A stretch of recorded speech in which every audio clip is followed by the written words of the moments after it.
দর্শক মণ্ডলী, এবারে কানাডায় বাংলাভাষীদের আরও এক অর্জনের কথা জানাচ্ছি। সম্প্রতি টরন্টো শহরের মেয়র ডেভিড মিলার এক প্রজ্ঞাপন জারি করেছেন।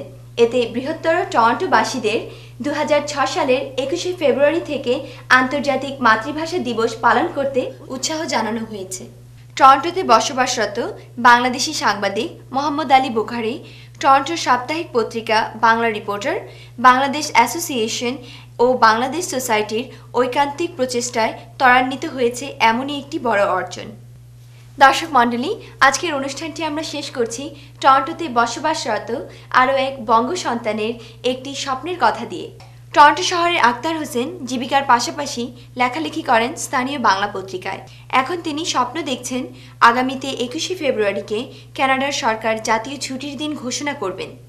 এ ব্যাপারে তিনি এগিয়েও গেছেন অনেক দূর। বহুজাতিক এই দেশে এমনিতে সরকারি ছুটির দিনের সংখ্যা কম।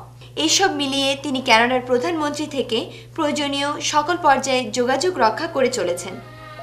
দর্শক মণ্ডলী, কানাডাবাসী বাংলার আরও এক সন্তানের এই স্বপ্নের সাথে একাত্মতা ঘোষণা করে বিদায় নিচ্ছি। 21 আমাদের অনেক দিয়েছে, আমরাও যেন এবার পৃথিবীর মানুষের জন্য ভালো কিছু দিয়ে যেতে পারি, এই প্রত্যাশায় আপনাদের সবার জন্য শুভকামনা।